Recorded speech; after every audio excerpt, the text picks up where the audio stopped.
Go. Okay. Hi, this is April Braswell, online dating coach and dating expert here in Las Vegas. I specialize in helping single boomer women get more dates. When you get more dates, you're actually increasing your likelihood for creating the long-term, high-quality, intimate relationship that you want. Very specifically, I'm going to give you one of my greatest tips, which is to do a daily 5. If you haven't been on a date for more than 2 weeks, 2 months, or even 2 years, one of the things that's most important to start with is to start building up the number of new people that you meet each day so that you actually create a dating pipeline. So when you do a daily 5, the goal here is to meet 5 new people every day. I say 3 to 5 because, look, I understand maybe you don't live in a metropolitan area. Maybe you live a little more in the country or the suburbs, or really it's an effort to meet new people. But I call it the daily 5 because it's easy to remember. And what I want you to do is, even if it is Saturday, you can get out and go implement this step today. And I know you're going to have success when you do that. I believe when you're actually implementing these steps, you're increasing your likelihood for finding your soulmate.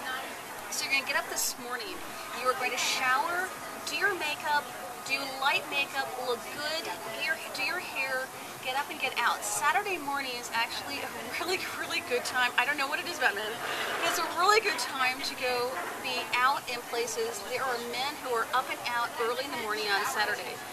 Go to a place where you can buy a newspaper.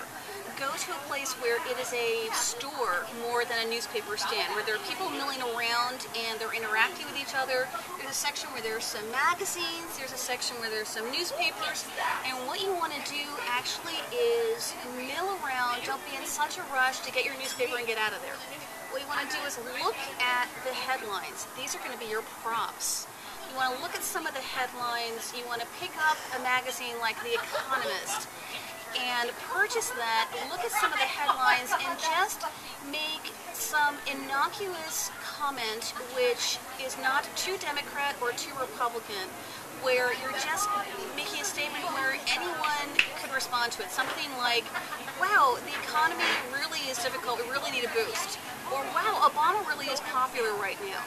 Now, if someone's Republican, they may trash that. If they're a Democrat, they may be enthusiastic about it. You're just making one little sentence, lobbing it gently into the air, and leaving an opportunity for someone else to return that back to you. All you want to let them do is say 1 or 2 sentences. You are not today trying to actually pick someone up.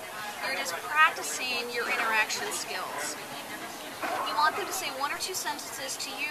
You reply with just 1 or 2 sentences. I'm being that specific because I know people where the minute, when they're so nervous and they haven't been doing this for a while, the minute like someone new starts to talk to them, they like glom onto them and start spilling their life story. You do not want to talk to this person for 20 minutes when they're trying to get out and go get their cup of coffee. 1 to 2 sentences. They may say 1 or 2 things back to you. Smile, wish them a nice day, go buy your periodical, and get out of there. You've met one person. Next place you're going to is you're going to go to a coffee shop. Now, one of the great things about coffee shops, especially first thing in the morning or on a Saturday on the weekend, is they're pretty busy. This is a good thing. Normally, it's driving you crazy. During the week, you're like, I want to get in, I want to get out. This is a godsend. You actually want the line. Having a line gives you an opportunity to say something to the person in front of you and the person behind you. And part of you is thinking, well, April, what if maybe they're not single? What if they're married? Or maybe what if it's like my grandmother, serve a person there? It's like, this is fine. You are just practicing and getting incredibly comfortable talking and lightly interacting with strangers. When you do this, your whole demeanor and comfort level changes. You are more yourself. You're in your own skin, comfortable and happy with it, and you're a lot more magnetically attractive. You're smiling, you're interacting with them. These are light conversations. You go up, you get your coffee, you're out of there. You have met, hopefully now, an additional 2 people. It's lunchtime, only a couple hours later. You're going to go to a deli. You can go to Safeway, whatever's the grocery store near you. Maybe there's a really good sandwich place near where you live. Go there. Same thing. Oh, there's a line. Yay! Today, that's a really good thing. You're going to talk to the people behind you and in front of you, and by now you're probably talking to sort of 2 or 3 people. Maybe like someone's with someone else, and you're like, oh, that looks really good. What are you getting? Why do you like that? How does that taste? These are just innocuous things, but the point is you're interacting with them comfortably, and you may actually start to have short little conversations. Same thing, handful of sentences. This is meant to be short and sweet. In the afternoon, you can go to another coffee shop. You went to Starbucks in the morning, this afternoon you're going to Pete's or maybe Seattle's Best. Get something different, meet new people. In the evening, you're going to go to the grocery store or another kind of place like a deli thing like a Whole Food Market, a Safeway, someplace where the food is fairly pre-made, where it's really easy to get food that's going to be, you know, the pre-made stuff for dinner.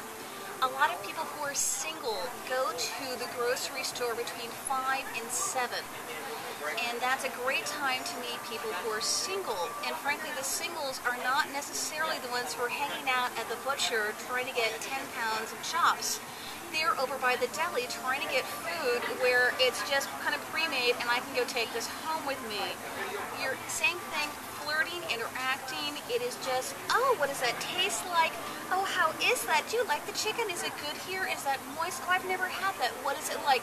How do you cook that? You could even start to flirt with the people who are behind the counter, which lets the other people who are just around you see what a gracious, comfortable, and socially poised person you are.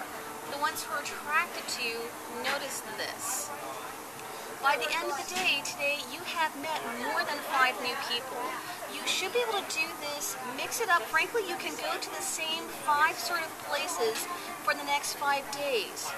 But at the end of a week, I do want you to start to mix it up because it helps in terms of your attractiveness level. There have been studies done that you have, by repeated exposure, you're actually increasing your attraction quotient with people. However, by about the end of the 5th or 7th day, you want to be mixing it up so you're meeting new people and you're there at slightly different times. By following your daily 5, you will actively be meeting new people each day. Next week, I will include up at my blog some tips that you can do once you pass this and you're like, I'm comfortable, I am meeting new people. Now what do? I will have it up on my blog. Happy dating and relationships. Thanks. Yay!